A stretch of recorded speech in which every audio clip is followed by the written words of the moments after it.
Halo semuanya, salam sejahtera untuk kita semuanya. Terima kasih sudah hadir di channel saya ini. Perkenalkan, nama saya Andre Masagumanik, program studi Magister Ilmu Manajemen Paralel 2019, Fakultas Ekonomi dan Bisnis, Universitas Sumatera Utara. Terima kasih pada dosen pembimbing, Ibu Profesor Dr. Isventi Sadalia, SEMA. Baik, di sini saya akan membahas tentang financial distress. Financial distress merupakan suatu keadaan kesulitan terhadap likuiditas yang bisa menyebabkan kebangkrutan suatu perusahaan atau kondisi di mana suatu perusahaan mengalami kesulitan keuangan, bahkan terancam bangkrut dari usahanya. Prediksi financial distress berfungsi memberikan panduan bagi pihak yang berkepentingan tentang kinerja keuangan perusahaan, apakah akan mengalami kesulitan atau tidak di masa yang akan datang.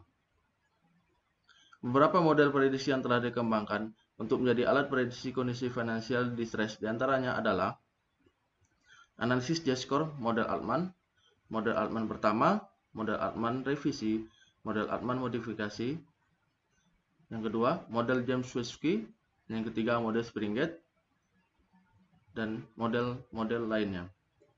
Namun di kesempatan ini, saya akan menjelaskan tentang analisis J-score model Altman. Metode Altman J-score. Metode J-score adalah suatu alat yang memperhitungkan dan menggabungkan beberapa rasio-rasio keuangan tertentu dalam perusahaan dalam suatu persamaan diskriminan yang akan menghasilkan skor tertentu yang menunjukkan tingkat kemungkinan kebangkrutan perusahaan. Altman adalah orang yang pertama menetapkan Multiple Discriminant Analysis atau MDA.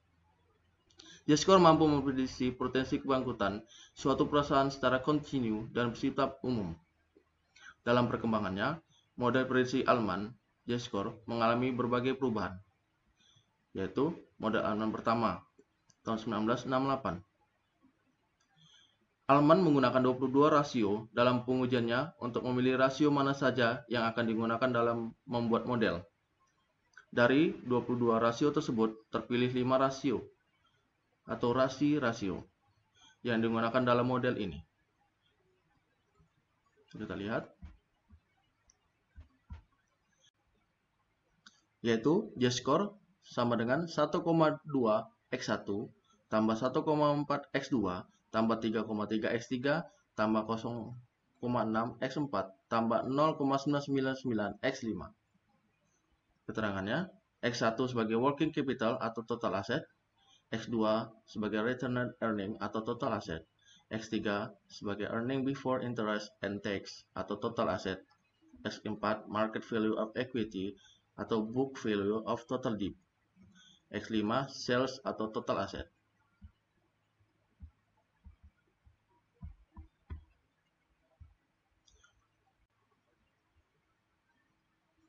Nilai Z adalah indeks keseluruhan fungsi multiple discriminant analysis atau MDA. Bila Z lebih besar dari 2,99 bisa disebut dengan zona aman. Bila Z lebih kecil dari 2,99 lebih besar dari 1,81 disebut zona abu-abu. Bila Z lebih kecil dari 1,81 disebut dengan zona distress. Pada kondisi ini, perusahaan berisiko tinggi mengalami kebangkrutan. Yang kedua, model Altman revisi tahun 1983. Model Altman revisi 1983. Dalam model ini, Altman mengubah pembilang market value of equity pada X4 menjadi book value of equity, karena perusahaan privat tidak memiliki harga pasar untuk equitiesnya. Model Altman revisi bisa dilihat di layar.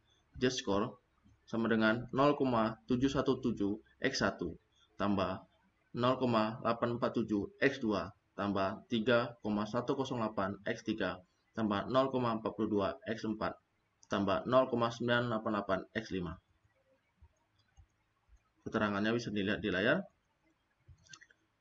Klasifikasi perusahaan berdasarkan nilai Z-score model Altman 1983, yaitu bila Z lebih besar dari 2,9 disebut dengan zona aman, bila Z lebih kecil dari 2,99 lebih besar dari 1,23 disebut dengan zona abu-abu. Bila Z lebih kecil dari 1,23 disebut dengan zona distress. Pada kondisi ini, perusahaan berisiko tinggi mengalami kebangkrutan. Yang ketiga, model Altman modifikasi tahun 1995. Alman modifikasi atau model Alman modifikasi. Dalam J-score modifikasi yang dilakukan, Alman menghilangkan variabel X5 atau sales atau total aset karena rasio ini sangat bervariatif pada industri dengan ukuran aset yang berbeda-beda. Persamaan model Alman J-score modifikasi bisa dilihat di layar. J-score sama dengan 0,56 X1 tambah 3,26 X2 tambah 6,72 X3 tambah 1,05 X4. Terangannya bisa dilihat di layar. Klasifikasi perusahaan yang sehat dan bangkrut didasarkan pada nilai Z-score model Alman modifikasi, yaitu bila Z lebih besar dari 2,6 disebut zona aman, bila Z lebih kecil dari 2,6, lebih besar dari 1,11 disebut dengan zona abu-abu. Bila Z lebih kecil dari 1,11 disebut dengan zona distress. Pada kondisi ini, perusahaan berisiko tinggi mengalami kebangkrutan. Dalam model ini, Alman mengatakan bahwa tingkat akurasi formulanya sebesar 95%. Untuk periode-periode prediksi 1 tahun dengan potensi error antara 10% sampai 15%. Rasio yang digunakan dalam Alman J-score modifikasi adalah yang pertama working capital atau total asset, yang kedua return earning atau total asset, yang ketiga earning before interest and tax atau total asset, dan yang keempat book value of equity atau book value of total debt. Selanjutnya kita lihat map mapping. Dalam financial distress, secara garis besar ada dua macam kegagalan, yaitu kegagalan ekonomi atau economic failure dan kegagalan keuangan atau financial failure. Dunn and Brissett telah membuat kompilasi presentasi sebab-sebab kegagalan sebagai berikut.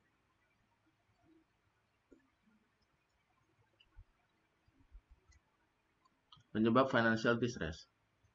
Yang pertama, manajemen tidak kompeten, 45,6%. Yang kedua, kurang pengalaman di bidang manajerial sebesar 12,5%. Yang ketiga, pengalaman tidak seimbang dalam permodalan, penjualan, dan lain-lain sebesar 19,2%. Yang keempat, kurang pengalaman di bidang produksi yang ditangani sebesar 11,11% atau 11,1%. Yang kelima, kelalaian sebesar 0,7%. Yang keenam, musibah atau malapetaka sebesar 0,5%.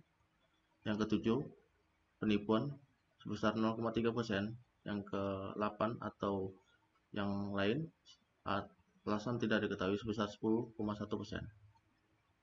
Sedangkan untuk faktor financial distress,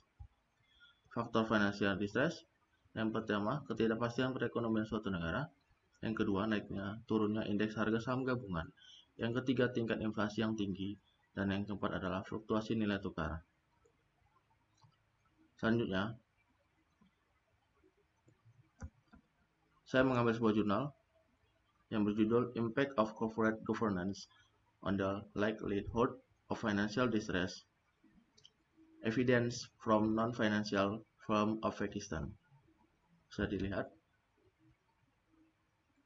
Jurnal ini saya ambil dari researchgate.net.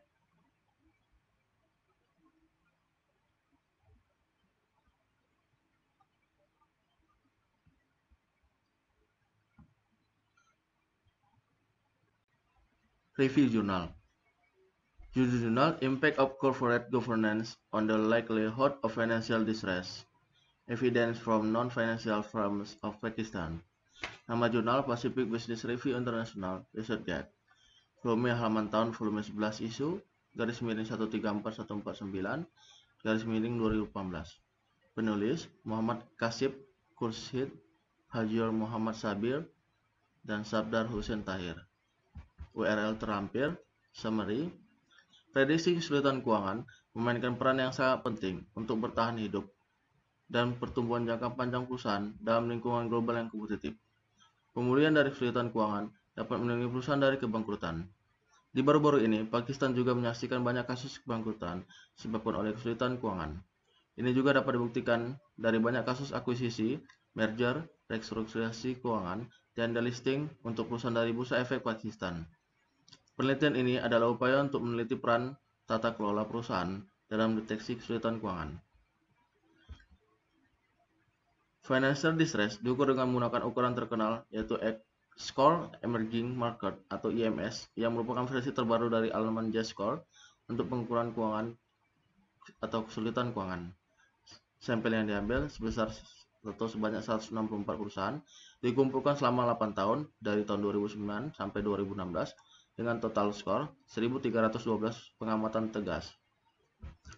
Hasilnya disimpulkan sebagai papan ukuran kepemilikan direktur orang dalam, kualitas audit, kepemilikan manajerial, kepemilikan lembaga keuangan, kepemilikan perusahaan investasi, dan profitabilitas perusahaan memainkan dampak negatif yang signifikan pada kemungkinan kesulitan keuangan. Sementara dualitas CEO, Dewan Kemandirian, frekuensi rapat Dewan, kendala keuangan, dan leverage keuangan terbukti berdampak positif dan signifikan terhadap probabilitas kesulitan keuangan. Juga ditemukan bahwa dengan mengendalikan kendala keuangan perusahaan, dampak tata kelola perusahaan variabel ditingkatkan. Temuan ini membuka wawasan baru dalam nexus of tata kelola perusahaan, kendala keuangan, dan kesulitan keuangan. Baiklah, sampai di sini presentasi dari saya. Terima kasih, salam sejahtera untuk kita semua.